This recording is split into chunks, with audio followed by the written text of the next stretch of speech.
happy to join with you today in what will go down in history as the greatest demonstration for freedom in the history of our nation.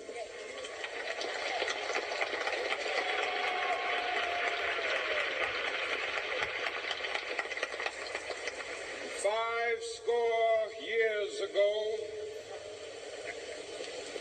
a great American in whose symbolic shadow we stand today signed the Emancipation Proclamation. And this momentous decree came as a great beacon light of hope to millions of Negro slaves who had been seared in the flames of withering injustice. It came as a joyous daybreak to end the long night of their captivity. But 100 years later, the Negro still is not free. 100 years later, the life of the Negro is still sadly crippled by the manacles of segregation and the chains of discrimination. 100 years later, the Negro lives on a lonely island of poverty in the midst of a vast ocean of material prosperity. 100 years later,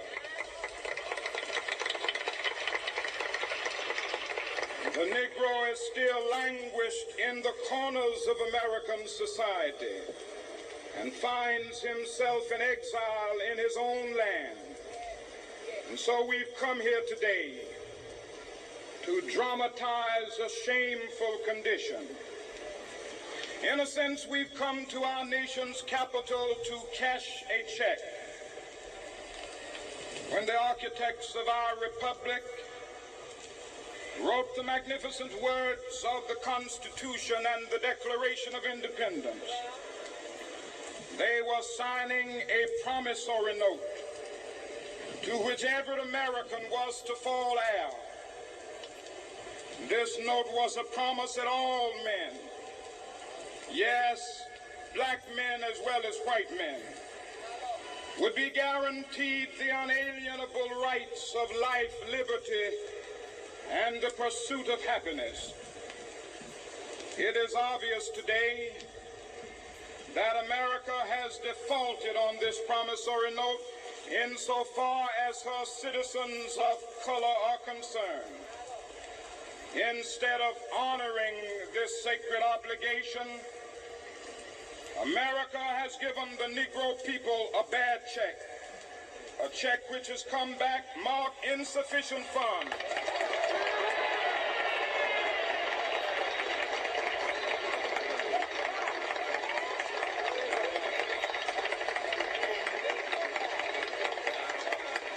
But we refuse to believe that the Bank of Justice is bankrupt. We refuse to believe that there are insufficient funds in the great vaults of opportunity of this nation. And so we've come to cash this check, a check that will give us upon demand the riches of freedom and the security of justice.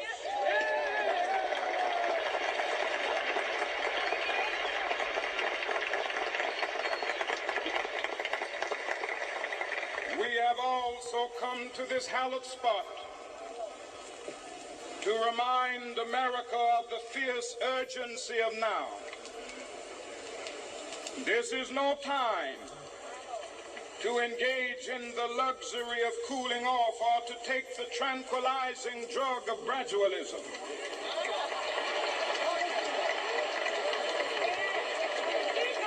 Now is the time to make real the promises of democracy. Now is the time to rise from the dark and desolate valley of segregation to the sunlit path of racial justice. Now is the time. to lift our nation from the quicksands of racial injustice to the solid rock of brotherhood. Now is the time to make justice a reality for all of God's children. It would be fatal for the nation to overlook the urgency of the moment. This sweltering summer of the Negro's legitimate discontent will not pass until that is an invigorating autumn of freedom and equality. 1963 is not an end, but a beginning. Those who hope that the Negro needed to blow off steam and will now be content will have a rude awakening if the nation returns to business as usual.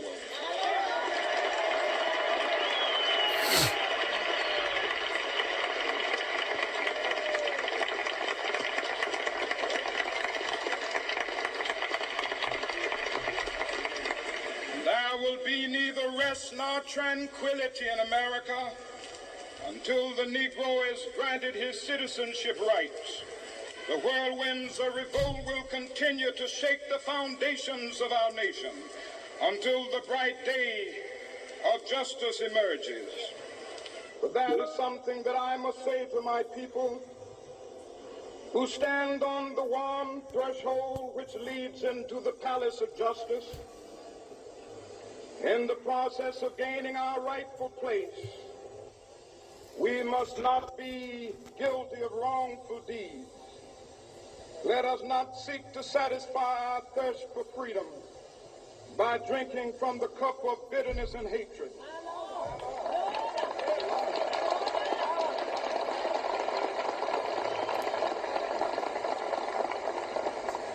We must forever conduct our struggle on the high plane of dignity and discipline.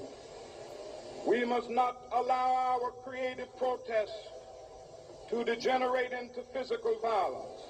Again and again, we must rise to the majestic heights of meeting physical force with soul force. The marvelous new militancy which has engulfed the Negro community must not lead us to a distrust of all white people. For many of our white brothers, as evidenced by their presence here today, have come to realize that their destiny is tied up with our destiny.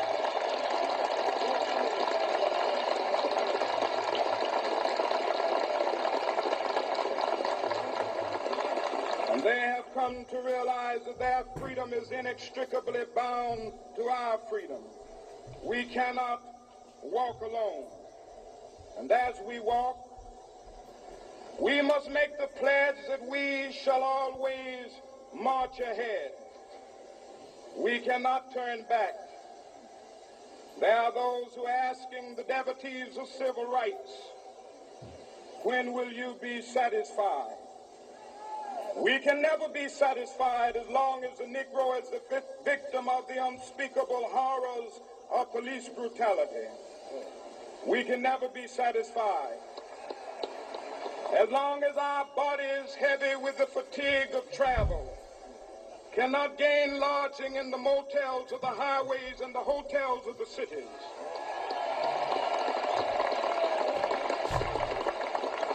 We cannot be satisfied as long as the Negro's basic mobility is from a smaller ghetto to a larger one. We can never be satisfied as long as our children are stripped of their selfhood and robbed of their dignity by signs stating for whites only.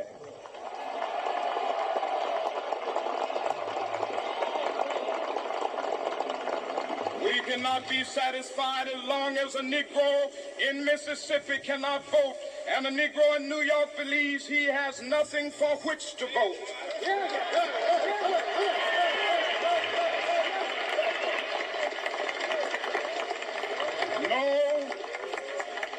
No, we are not satisfied, and we will not be satisfied until justice rolls down like waters and righteousness like a mighty stream.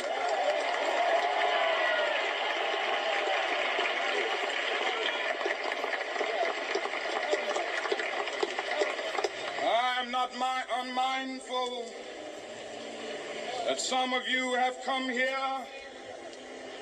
out of great trials and tribulations. Some of you have come fresh from narrow jail cells. Some of you have come from areas where your quest for freedom left you battered by the storms of persecution and staggered by the winds of police brutality. You have been the veterans of creative suffering. Continue to work with the faith that unearned suffering is redemptive. Go back to Mississippi. Go back to Alabama. Go back to South Carolina. Go back to Georgia. Go back to Louisiana. Go back to the slums and ghettos of our northern cities, knowing that somehow this situation can and will be changed. Let us not wallow in the valley of despair. I say to you today, my friends,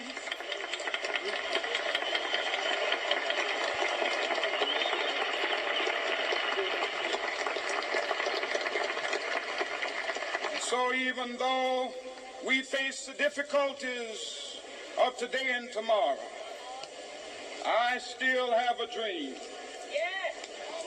It is a dream deeply rooted in the American dream. I have a dream that one day this nation will rise up and live out the true meaning of its creed. We hold these truths to be self-evident, that all men are created equal.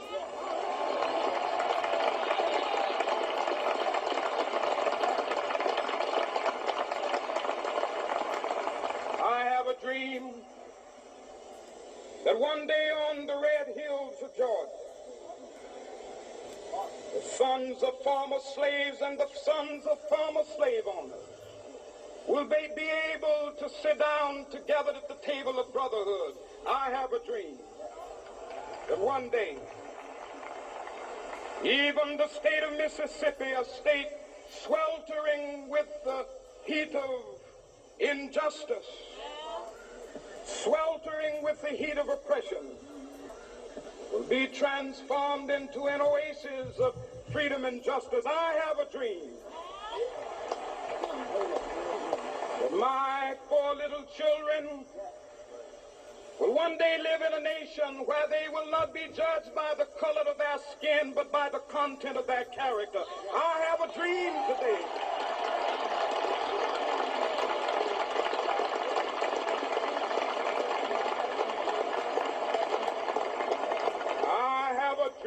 that one day down in Alabama, with its vicious racists, with its governor having his lips dripping with the words of interposition and nullification, one day right there in Alabama, little black boys and black girls will be able to join hands with little white boys and white girls as sisters and brothers. I have a dream today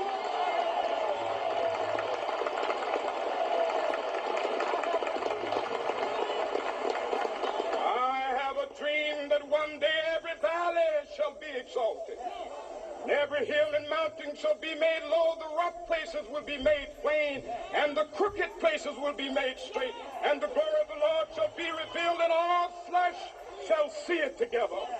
This is our hope. This is a faith that I go back to the South with. With this faith, we will be able to hew out of the mountain of despair a stone of hope. With this faith, we will be able to transform the jangling discords of our nation into a beautiful symphony of brotherhood.